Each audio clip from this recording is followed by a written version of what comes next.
You're listening to WCOM LP 103.5 FM Carborough and Chapel Hill. It's a Tuesday, it's 5 o'clock, and that only means one thing. It's time for another round of Snarky Faith with your host, Stuart Deloney. This is a space where we irreverently wrestle through life, culture, and spirituality, all with our heads in the clouds, our tongues in our cheeks, our hearts in our sleeves, and our feet on the ground. At Snarky Faith, the questions or even the answers are never the point. It's all about the conversation. So here's your host, Stuart Deloney. Well, good afternoon and welcome to another round of Snarky Faith Radio. I'm your host, Stuart Deloney, and welcome here again. I'm excited to be here today. Well, actually, I have to go ahead and explain this to you. So really, the only reason I do this show right now is because I'm allowed 1 hour outside the coronavirus bunker a week. And really, this is kind of just, it's kind of a ransom note. It's kind of a help. No, I'm joking. Yeah. Welcome again this week. Yes, we are knees deep. Maybe we are chest deep in coronavirus. Probably more chest deep than knees deep right now. And just trying to continue to make it work. Trying to continue to make life happen. And I wanted to begin the show with something as nice as something like, hey there, all you cool cats and kittens. Kind of being a Carol Baskin vibe. But since we don't really have that, that's not really our thing, I can give you this, which always just brings me joy and happiness. Nasty, snarky faith. That one just gets me every time. It gets me every time. Oh, it's so beautiful. So beautiful. So beautiful. Well, hey, hope everyone's doing well. And as I've had many folks reaching out to me just to check in, have a little chit chat and see how things are going, I wanted to check in with all of you guys out there. Now, I'll just go ahead and begin by saying this, that we are living in a very unique time here. It is a very unique time to be a human. And I want to start off by just asking you a question. Right now, in the way that this weird world is that we find ourselves in, the hellscape that is the United States of America, what is feeding you right now? Now, I don't mean Grubhub. I don't mean it literally like that. But what is feeding you? And I want to start this. So here, I'll create a post on our Facebook page about this, which I will write down myself a note to do this. Facebook page. Okay. And, or you can just simply send this to me. So I want to know, what is feeding you right now? What is the thing that is somehow getting your soul through this? What continues to make you feel good, to give you hope, to help you to kind of just keep going? Because I know it's tough for a lot of people out there. I mean, I know there's folks that are just stuck at home. There's people that are furloughed and not able to work right now, which brings with it a whole different set of worries. And so we have a lot of different people suffering and going through a lot of different things. There's many people that are still working, that are essential workers. And hats off to you, essential workers, whether you're a pizza guy or whether you're working in the ER. Hats off to you all that are still working. But what's getting you through this? What is continuing to feed you? And as I was prepping for the show, I was trying to think about this for myself. And it's been weird, but I've returned to just old music. And one way that I've done things to be able to keep sane a lot is, thankfully I'm still working, but when I'm not working, I'm trying to stay busy by doing projects around our house and or homeschooling my children, of which I am not qualified to do, or really just keep my kids on task. But also, I've been finding just being outdoors a lot and listening to music has been helping me. And specifically, I have this, I have a mega list on my phone. It's pretty much just, I want to say it's all the works of REM, but I don't know if that's entirely true. And I just have it on shuffle, which takes many hours to be able to go through. And I can't tell you why, but this has been a season of my life that, but yeah, that Michael Stipe's doing it for me right now in my ears and my heart and my soul.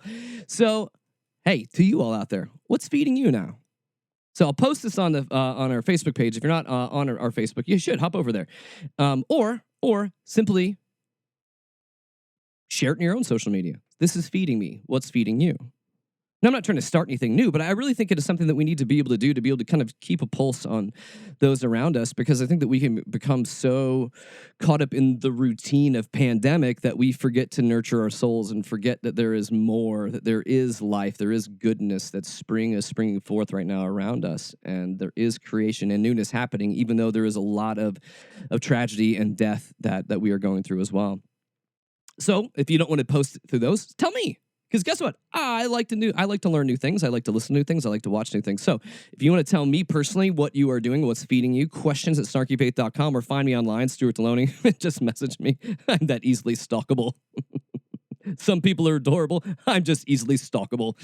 That's just how it goes. So I wanted to, I'll give you a quick overview of the show today. And this is kind of erupted. This show, the ranging theme that we're going to have today. I don't have well, let me just give you an overview. How about that?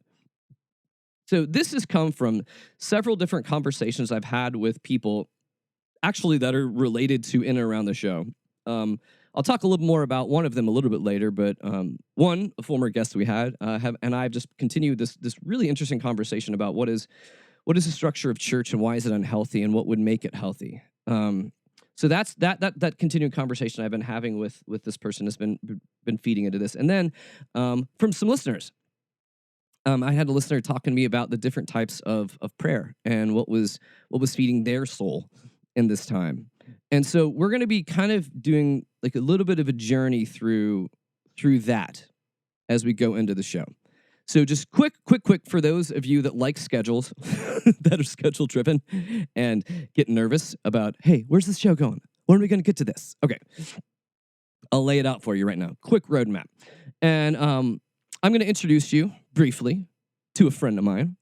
And then from there, we're going to hop into the Christian crazy again, quite briefly. And then we're going to have a little bit of a point A to point B to point C conversation, really about, well, rethinking things.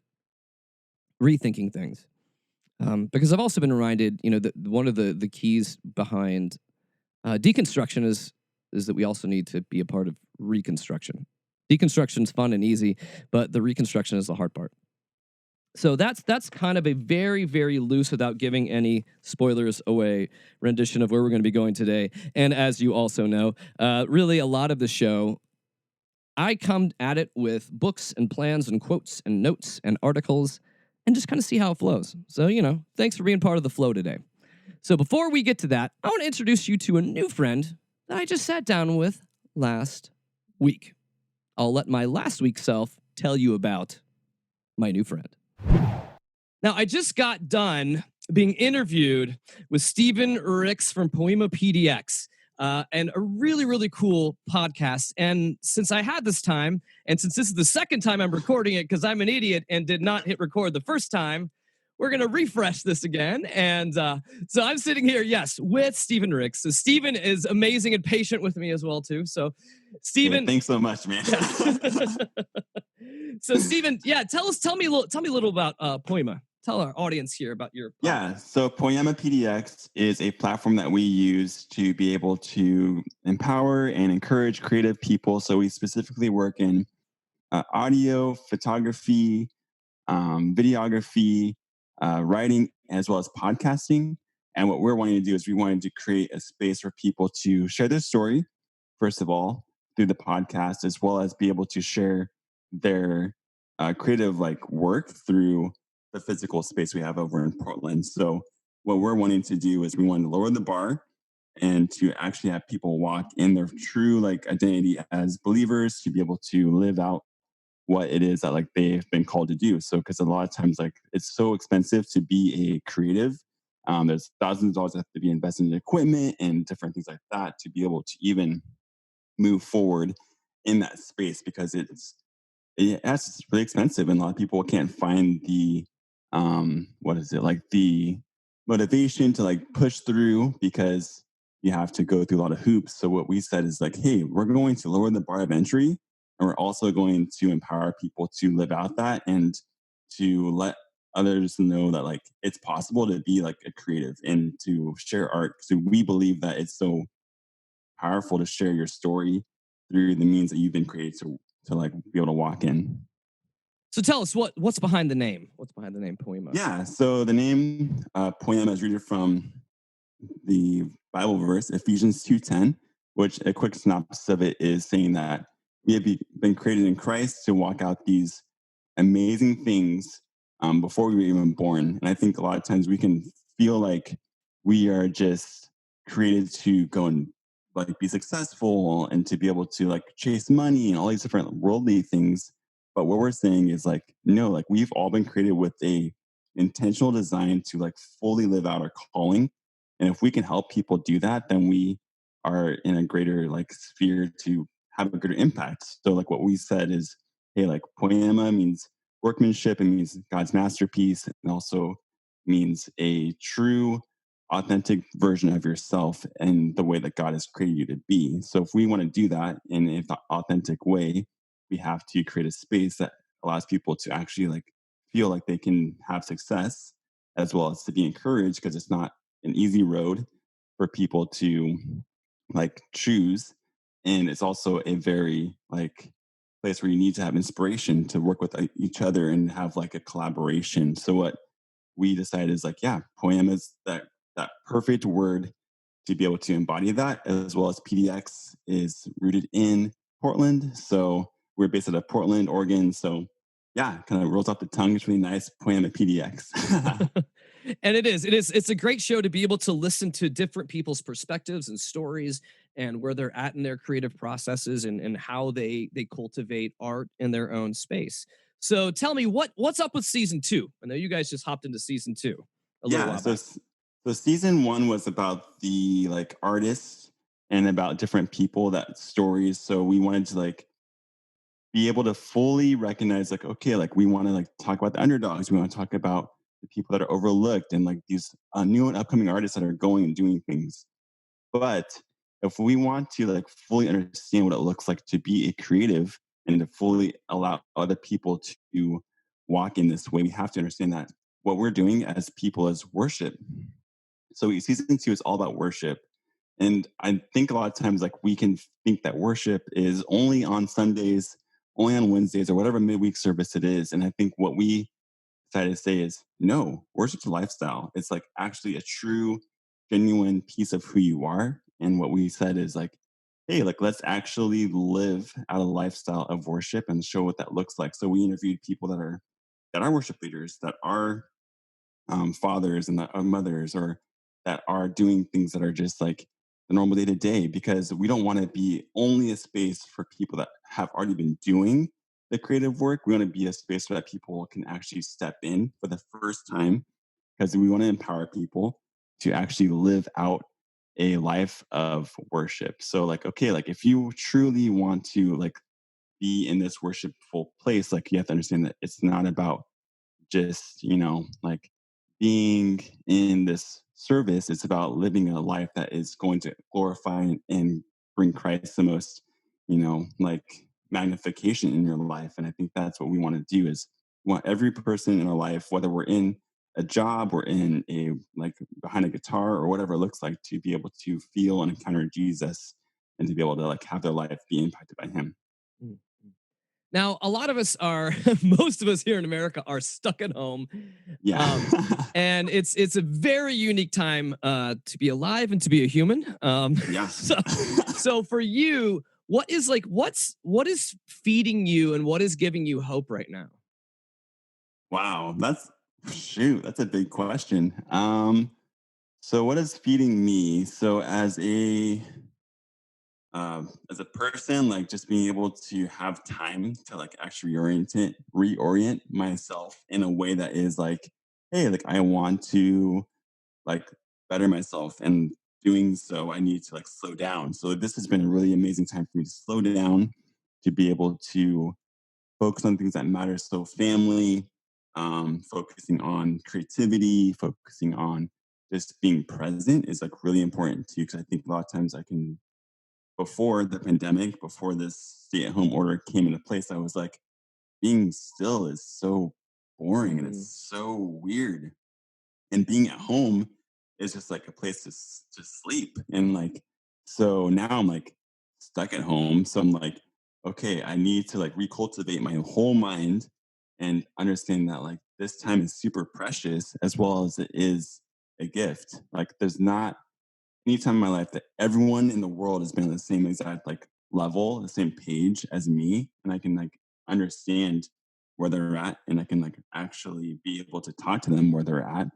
And I think that's really been a hopeful place for me to be able to see like, hey, we're all in this together, and hey, like actually we can all like grow as a world, as a community, as a family, as creatives, as people, to be able to do like things better and do things well. Because I don't want to leave like after this is all done, because it will clear up at the end of the day. We know that. I don't want to leave the same as I came into it. I want to like be able to be a better version of myself. I want to like have a greater like realization of what life is truly about, and like where I want to like where is God calling me to go? Like what is God calling me to do? Like whether to move or to like do more things in Poema, or to have like people that may not like be as busy right now to be on my show. Like it's been awesome to have like guests and hosts that are way more open because they're obviously at home and they like have a schedule of working maybe 5 hours a day, you know, like on some stuff. And they're like,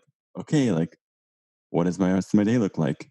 I can either choose to watch Netflix or I can choose to better myself. So like that's just like where it's been a really awesome place to reach and like network with people and to like actually spend time with family and friends. So yeah, virtually and also like in the same space. Obviously not going out and doing like Yeah.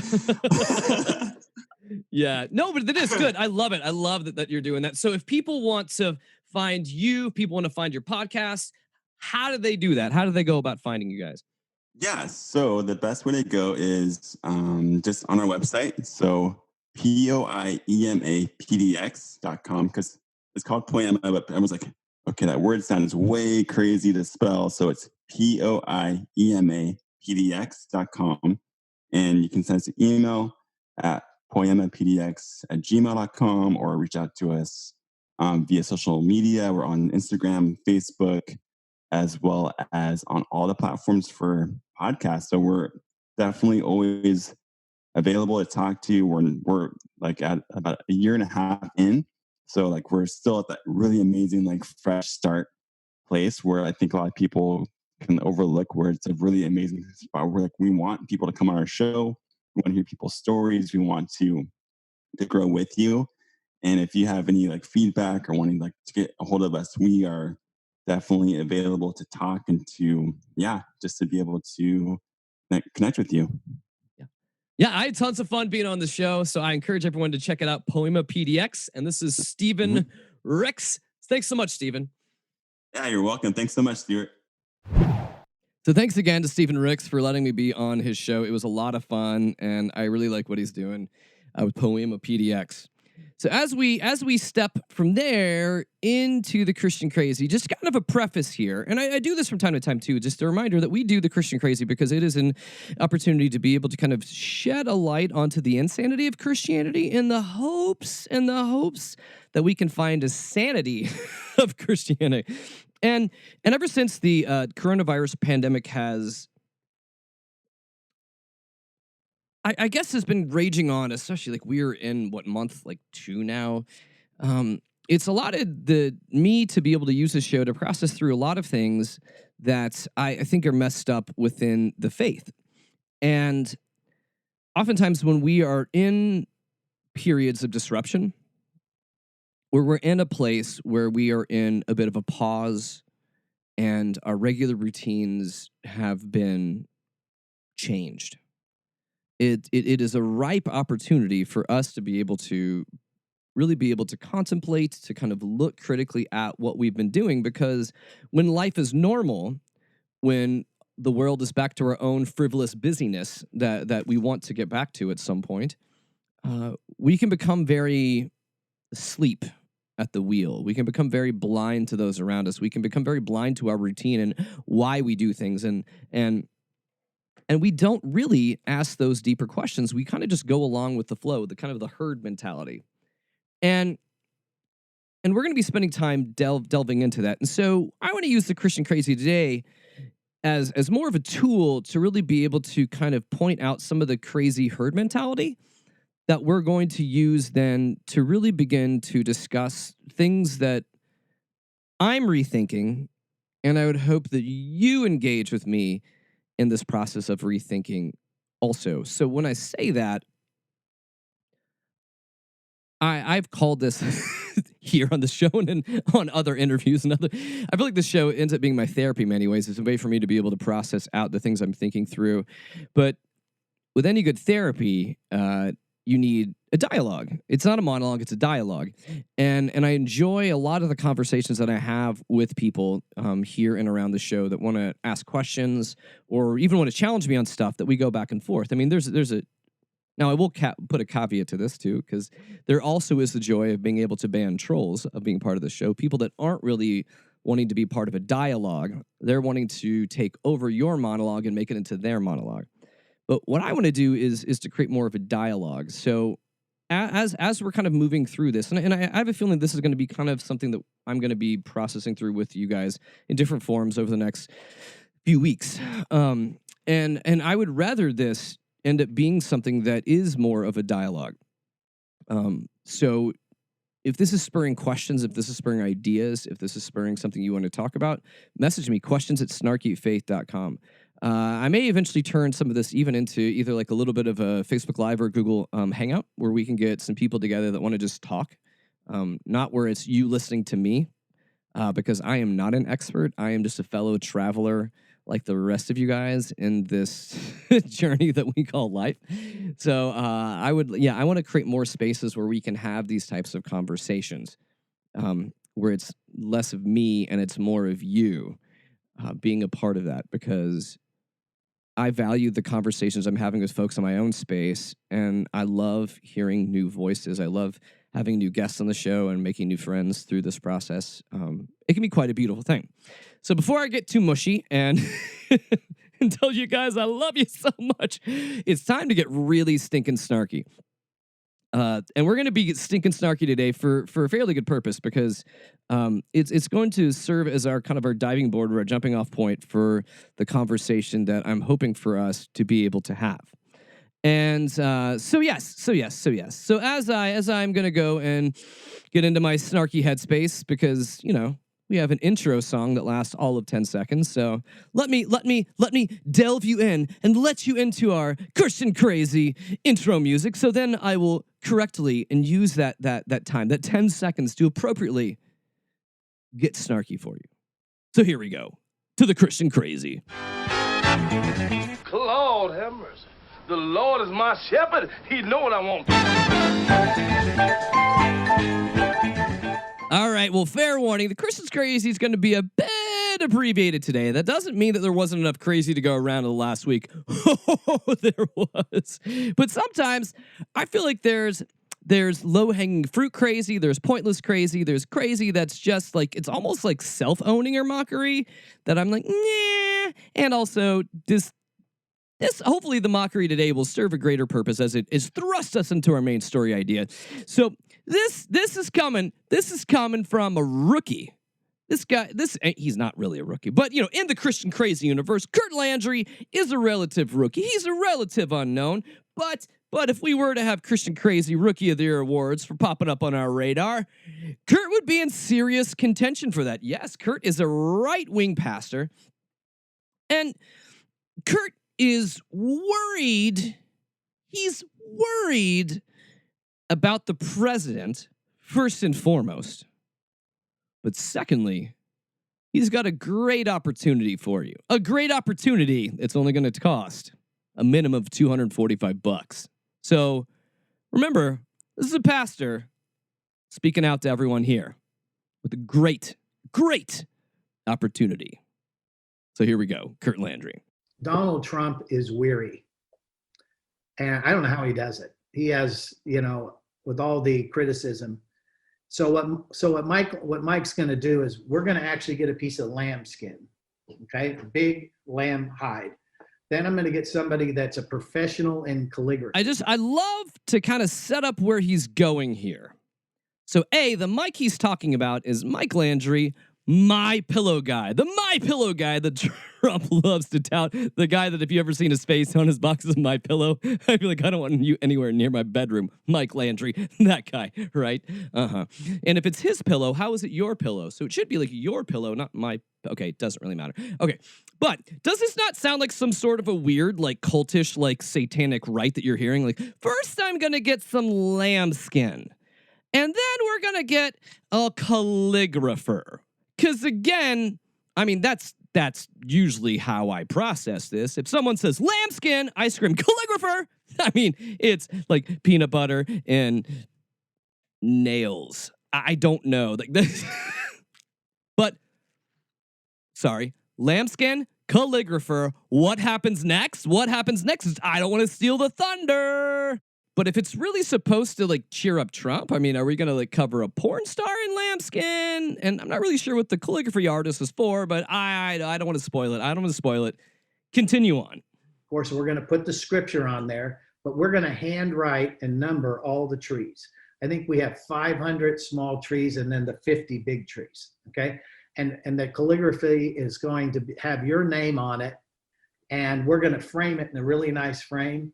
And then Mike Lindell and a couple others are going to make the presentation to President Trump with it and with the pictures and say, you know what? Thank you. Nothing says thank you to Trump's heart like a lambskin with people's names on it framed in a picture. But what he's offering here, if you click on his website, for only $245, he's going to plant a tree in Israel in the honor of Trump and write your name on a giant lambskin that Mike Lindell, My Pillow's Mike Lindell, is going to give to Trump, a framed lambskin. So, huh? I know the way Trump operates. He's going to be like, where's the lamb? I mean, yeah. But yeah, this is why now in 2020 we have pastors, because pastors exist to be able to encourage the president, because this is absolutely just insane. It's very, very insane here. Yeah, it's crazy. It makes no sense. But my biggest issue here is also when you hear him talking about, oh, the president's been so beaten down. He's so worn down, but he's such like a strong leader. Have you ever noticed this? Just side note, when you're ever hearing crazy out there, especially from like the right wing when they talk about Trump, have you ever like noticed a tinge, not even a tinge, kind of like a splash, in certain instances, a flood of like homoeroticism, which is kind of just funny about like, oh, Trump's a man. He's there to protect us. He's a man. He's a man. And nobody knows about being a man more than Rodney Howard Brown, who's going to call out all those churches for not having church right now, even though Rodney Howard Brown isn't having church right now. But we're not going to bring up that point. So let's see what Rodney Howard Brown has to say to pastors today. And it's time for the preachers, and I have no other way than saying it this way. There's a time for the preachers, to grow a pair and to stand up and say that enough is enough. Enough is enough. We're not tolerating this anymore. We're going to meet and we're going to have service. If you don't believe in the power of God to heal and the power of God to deliver, and you don't believe in laying hands on the sick, take your Bible and throw it away because you don't believe the word of God. And why are you wasting time preaching a dead gospel anyway? Read the Bible, get a hold of the ministry of Jesus, and realize the Great Commission is to go into all the world, preach the gospel, lay hands on the sick, cast out devils. We believe in that. We believe in Psalm 91. We believe in anointing with oil. We believe in the laying on of hands. That is the gospel. Everything else is a lie. I'm just telling you right now. We have the Great Commission, and we have the power of God that is there to set the captives free. You're not going to die. People coming to the church are not going to die. That is a lie.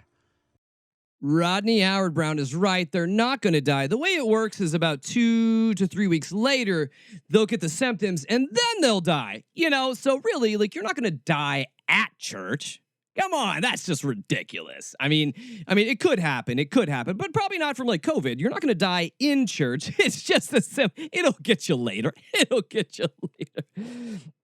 But part of the reason I bring up this fool of a man, this fool of a man who's calling out churches for not having services, who is also currently not having his own church service because his own crazy, reckless acts led to the insurance company him not being able to have insurance over his church building. So yeah. So take that, you pussies who don't grow a pair. It's fine if your insurance company pulls it, but if for every other reason for you not having church, like caring for people or worrying about your community, pussy, there's only one. I'm sorry. Yes. But I've been hearing this. I've been hearing these kind of two like crescendos that come into effect around talking about the coronavirus and faith. Like I've seen countless people in my social media feeds. All right, fine. I'm just going to say they're morons. I'm sorry if you're out there. I've been trying to be nice about this kind of thing, but these are just stupid. These are just asinine. These are just idiotic things to where, fine, you can stay at home with your fear, but I'm going to go out because I have faith in God. Staying at home is about tyranny. Going out is about freedom. And our country is founded on freedom. And Jesus is about freedom too. So we keep seeing these things. Like, I believe in God. I'm not going to get... really what this is. Really what this is. And I see this more coming just... when I'm speaking just about America in general and our own unique brand of stupidity.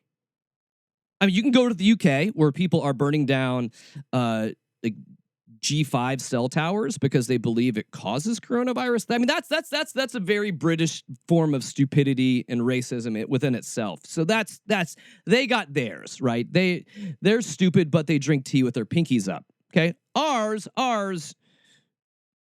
we drink stupid right out of the can. That's the American way. But what I'm really seeing in all of this, which really bothers me on many different ways. One, I feel like I see a people of privilege whining. People of privilege whining. Oh, why can't I go to the beach? Why can't I go out and do this? This is inconvenient. I don't like this. I can't go to church. And if I don't go to church, I'm barely a Christian anymore. How can I worship? Where is God? That only happens in church. Right. So what this begins to do is it begins to show us, in many ways, I feel like the failings of the church to adequately teach its followers what matters. For Rodney Howard-Browne, what matters is being able to give a middle finger to the government and what he perceives as tyranny and opening up church and letting whatever happens because that's, did I also tell you he's in Florida? Because that's the Florida way. That's the Florida way. It is. So that kind of makes sense in his own weird little Florida bubble because Florida. But what I've begun to see is, and this is something I've kind of briefly talked about, we're going to dig deeper into this today, but this is what's bothered me as I've really been trying to observe and watch culture and watch folks that I know. And this time, pandemic, anytime you can throw in any crisis. Or in any tragedy. It could be a hurricane, it could be earthquakes, it could be wildfires. This one just happens to be a virus, a pandemic. Okay, so we're in this place, and in these times, these should be the most obvious times for followers of Jesus to be able to rise up to help people in their communities. Should be obvious. Like if the church and the pastors have been doing their work and being able to raise up people to be followers of Jesus, they should simply be like, dude, this is what we've been preparing for. We've been practicing this. We're not going to have church for a while, but guess what? I'm not worried about this. You guys know what to do. Go be Jesus to your neighbors. Go be Jesus in your community. Go do it. It's so easy. You've been sitting your ass in our pews or chairs or whatever for the longest time. You've been listening to pastors preach. You've been absorbing this, taking this in. You've been worshiping on Sunday, doing all this. Maybe you even go on mission trips to be extra holy. Wow, good on you. So when pandemic happens, the last thing you should be hearing from Christians are, but I can't go to church. I can't go out. Wah, my civil liberties, meh. Right?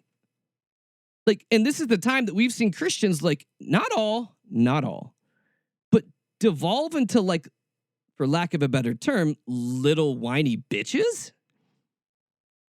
And the last time I, like, checked, I think, like, little whiny bitch was not, like, a prerequisite to follow after Jesus. So, Like, why aren't we prepared now? Oh, because we're a people of privilege. The church has kind of taught us as Christians that we're people of privilege, that we go on Sundays and we are served. We are served worship. We are served a message, that we are served. And if I don't get that serving, I don't know what I'm going to do. And I know I can be served on live stream. I can be served on 5 live streams all before noon on Sunday from different churches. I know. I need it. But the I need it part of Christianity, wait.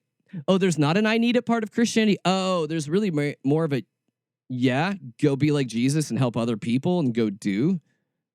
That's a big part of Christianity? Oh, gosh. So how have we gone so wrong? Well, today we're going to talk about 2 things that I've been talking about with some people I mentioned earlier in this. One is about, like, and I feel like they're going to fit in somehow. If not, we're going to make them fit. But these have been 2 parts of separate conversations I've been having with 2 different spheres of folks.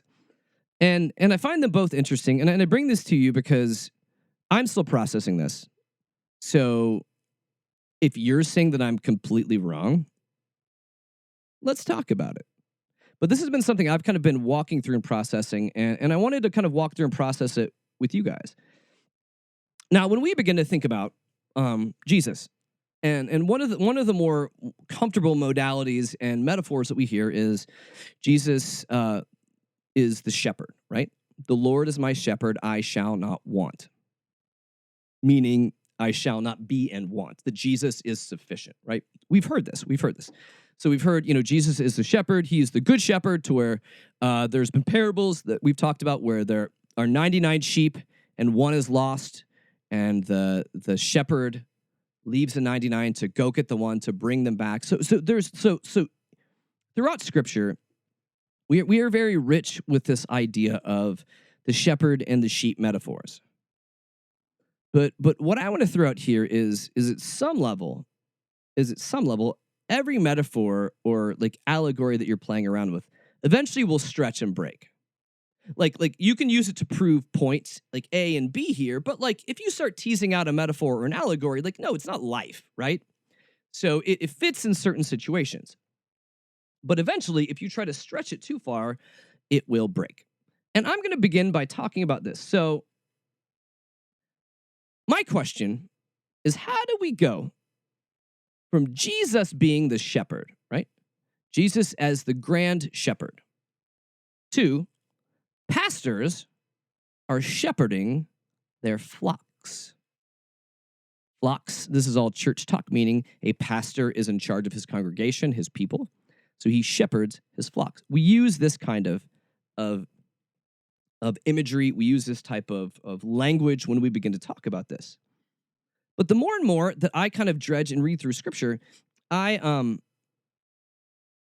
begin to see this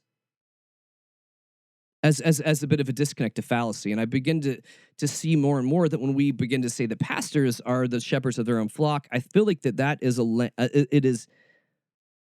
it is where you have stretched the metaphor beyond its intention, and it begins to break. And I'm going to tell you why. Here's where I'm going to get at with this, okay? Here's where I'm going to tell you why. And again, let me just repeat that God, the Lord, is my shepherd.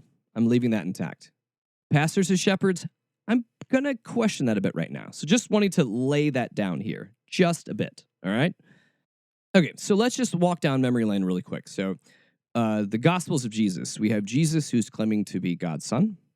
Jesus says that through him, you will not need to worry about death, that Jesus came to reframe In many ways, I feel like Jesus kind of came as a clarifying statement upon the Old Testament to clarify things that had been misunderstood. And we see through Jesus and through his teachings that the way of God, the way towards God's kingdom, is a way of servant leadership. It is a way of serving others. It is a way of not trying to accumulate power. I gotten into an argument recently online with someone about the nature of what foolishness means for the gospel. And when we talk about the gospel and being like foolish to follow after Jesus, it's only foolish in the way that it kind of moves away from the kind of it moves away from the more or less selfish capitalistic way of looking at the world.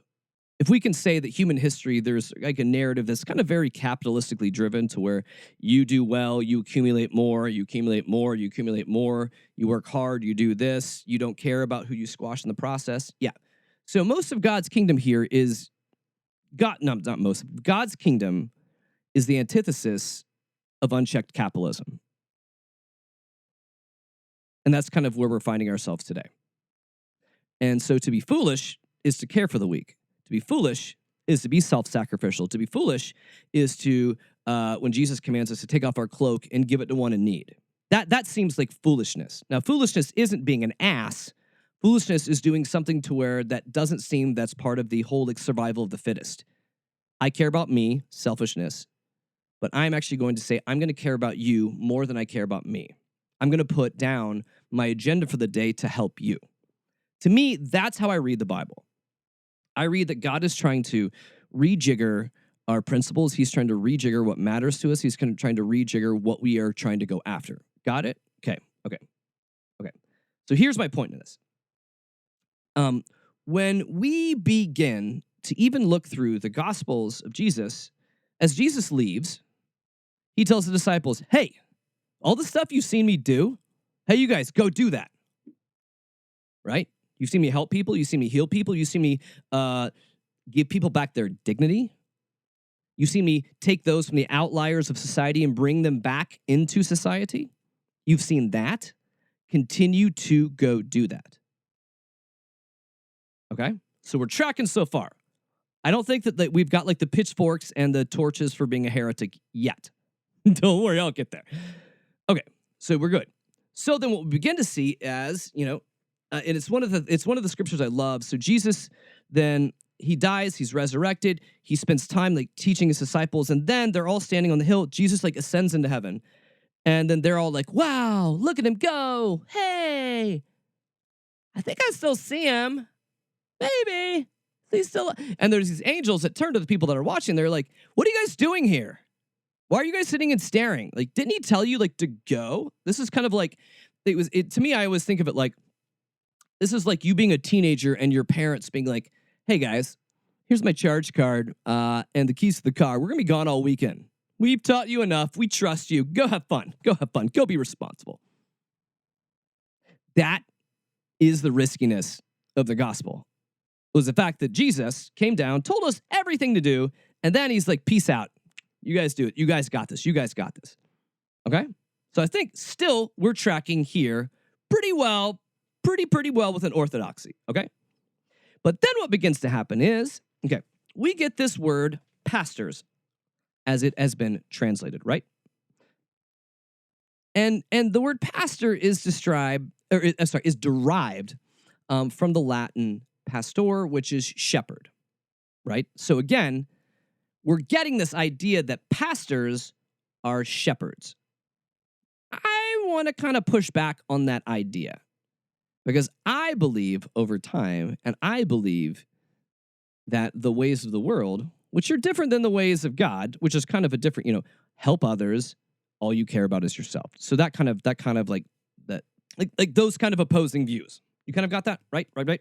So when I return to Scripture, like I'm going to do this. So I'm going to read a bit of, this is coming from 1 Peter. This is 1 Peter, like chapter 5. And chapter 5, and what I'm reading too, this is coming from, and I love, this is one of my favorite books I have. It's the Jewish New Testament commentary. So it's reading the New Testament through Jewish eyes, which is, I think, that one thing that we as white Americans have lost. So Peter is writing here. Peter is saying to the elders humbly, as a fellow elder, not as a superior, even though he has personally was a witness of Jesus' suffering. So what Peter is trying to say is that you may hold me in high regard, but I'm just the same as the rest of you guys. I am just an elder, a fellow elder. Peter also talks about telling them to go and shepherd the flock, exercising oversight willingly. And especially here, when Peter, and in other instances, when they begin to talk about those that are to look over the flock, they use a term that is plural. You may see it be translated as to overseers or elders. But today, the way we talk about the word pastor, we think pastor as CEO and orator, right? He's the one. I know I'm using the he here because, again, I'm talking culture. We see it as a male-dominated position that is to be the Lord and CEO over this flock here, right? But my point in all of this, my point as I'm reading through all of this, and it may seem stupid to you. Now, I like elders and overseers, that kind of an idea, that especially they're plural, especially when Peter is saying, I was with Jesus, but hey, I'm just one of you guys. I'm just one of you guys. I'm just one of you guys. My point is, we're all sheep. Sorry, that was a really long tangent to be able to get to this place, but I wanted to lay the groundwork for this. We are all sheep. So when pastors assume that they are the shepherds over the flock, no, God's the shepherd over the flock. But when a pastor assumes this role of being a shepherd over the flock, he's assuming, like, you don't think a sheep is a shepherd over a flock of sheep, right? Are you starting to see this? This has been something that's been bothering me a little bit. And the more I read and the more I see about like the New Testament, like the way that we are laying out leadership structures in the church, they are not male driven. They are not hierarchical, as in one. And they are done more on committee, but a committee of those that are on the same level as everybody else. So how would that change church today for us to all realize, take a deep breath and be like, hey, we're all sheep. I don't care if that sheep went to seminary. He's still a sheep. I don't care that he's an ordained minister.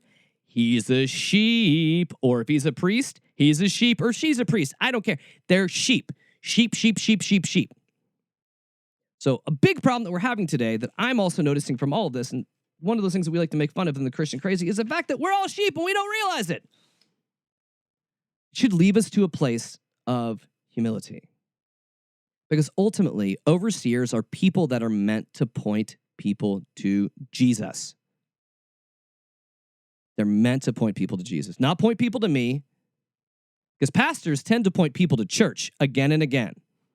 Overseers and elders point people to Jesus. They should. I just want that's been something that's been bothering me. Because I feel like right now we need more reformers than we need pastors. I don't care about the pulpits. I don't care about who's preaching. I don't care about who's on live stream. I think we need more reformers, people that are pointing us away from the distractions of this world and pointing us more towards Jesus. All these pastors are whining about not being able to have church services and saying this is tyranny. When if they'd actually taught their flocks, so to speak, if they taught their congregations to be good Christians, you wouldn't need Sunday mornings to keep them being good Christians. You just tell them to go help the community, go help your neighbors, go. That's like Jesus 101, just go. Oh, we're not doing church this week? Excellent. You guys just go do it. I know you got this under control. Why? Because we're all sheep together, right? Yeah. So one of my points is this. Go and be Jesus. You don't need to have anyone to tell you what to do. You need to go and be Jesus. And then my next point that we're going to just talk about for like the last 5 minutes of this show is this. I've been having a conversation with somebody else too that likes to listen to the show, who is an awesome thinker that I appreciate how they send me different ideas on things. But also, one thing pastors have done is I think pastors have messed up the way that we think of prayer. I know when I was raised in a church, I assumed that prayer was some sort of like a soliloquy or like a long monologue prayer, kind of like Macbeth. O Lord of all lords, O Jesus, King of all nations, come before us, your humble servants today. Like where we kind of go back into like the Middle English and we talk like we're from some sort of a medieval times. Yeah, that kind of corporate prayer. See, that messed me up as a kid. And so this person I've been having a conversation with, which I really, really appreciate, was pushing this idea, and it was something that's actually it amazing kind of fit in with things I've kind of been thinking in different parts of my head. But they were mentioning that they connect with God through prayer and silence and contemplation and meditation. And oftentimes when we see prayer, we think of prayer very we can oftentimes think of prayer very much either like that corporate prayer, oh Lord of our lords, or we can think of it kind of like as a Santa Claus prayer, like we go sit in Santa Claus and like, Santa, I need this, I need this, I need this, which is what we would call like request and supplication. God, I need this, this, and this. But I think that also at this time, not just us needing to be able to expand on how we think of pastors and church and our role as Christians, we also need to rethink about prayer and how we communicate and commune with God. Because if we only think about prayer as a laundry list of questions or things we want, or some sort of a weird corporate prayer, we're missing the fact that we can pray to intercess for others, to help others. We can pray out of silence.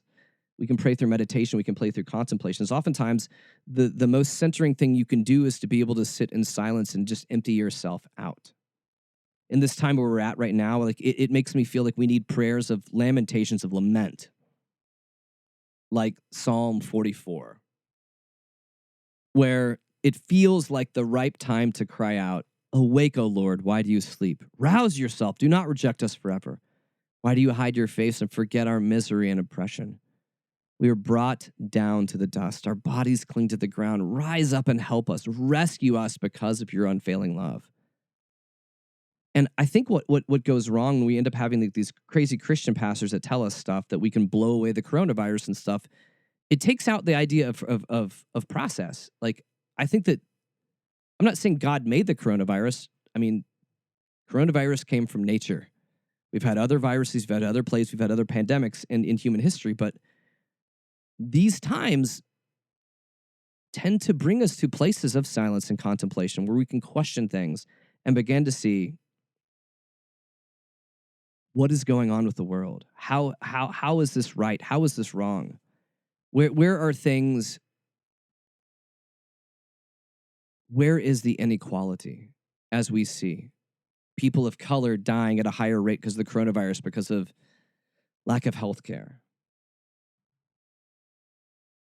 And just as I'm reminded to contemplate prayer in different ways, I'm also able to think of prayer through music and the arts. Like I was talking about earlier in the show, that music has been feeding my soul. And every time we hear the word amen, I just want people to be reminded of the fact that it's not a religious thing. It really just means let it be. And in a time where there is chaos, the idea of being able to sit quietly before the Lord and say, let it be, can be powerful. And when I talk about prayer, these are just questions that were just wrestling around in my soul was, do we commune with God because we need something? Or do we commune with God because we want to know God? It reminds me of those times where I have some people that I know that when you talk with them and you're in the conversation, you know they're just waiting to speak. They're not really listening to you. They're waiting to speak. But the true conversations you have with people that are life-giving, those things typically come from a dialogue where you share and someone else shares. And I think of prayer as just an ongoing dialogue. To be honest, I swear when I pray sometimes, because to be honest, if I'm thinking it, and God is omniscient, he already knows it. So I would rather be honest with God. So in this time, I just want to continue to challenge you to be able to rethink things. to rethink your faith, to rethink how you're walking, to rethink what is prayer, to rethink what matters, to rethink, geez, our whole system of living here in America is messed up because it's breaking down right now. But we say this in this time of pandemic because we want to make things better. I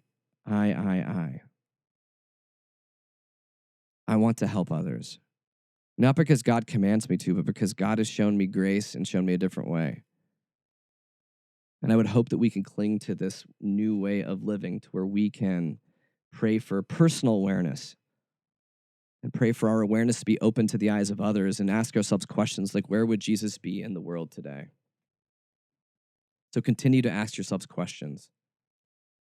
And as I end this broadcast, I just want to remind you, you can catch us on podcast at www.snarkyfaith.com. And I continue to challenge you to be awake and aware in this time of pandemic and calamity. Because it is not your job to Netflix and chill. It is your job to be better and to give others a better way to look at life. So I send you out here from this show the holiest amount of grace and snark and peace. Go be that Jesus-y person to others. Go be that help or that voice of healing to people who really need it. I am out of here. I will catch you guys again next week. Peace!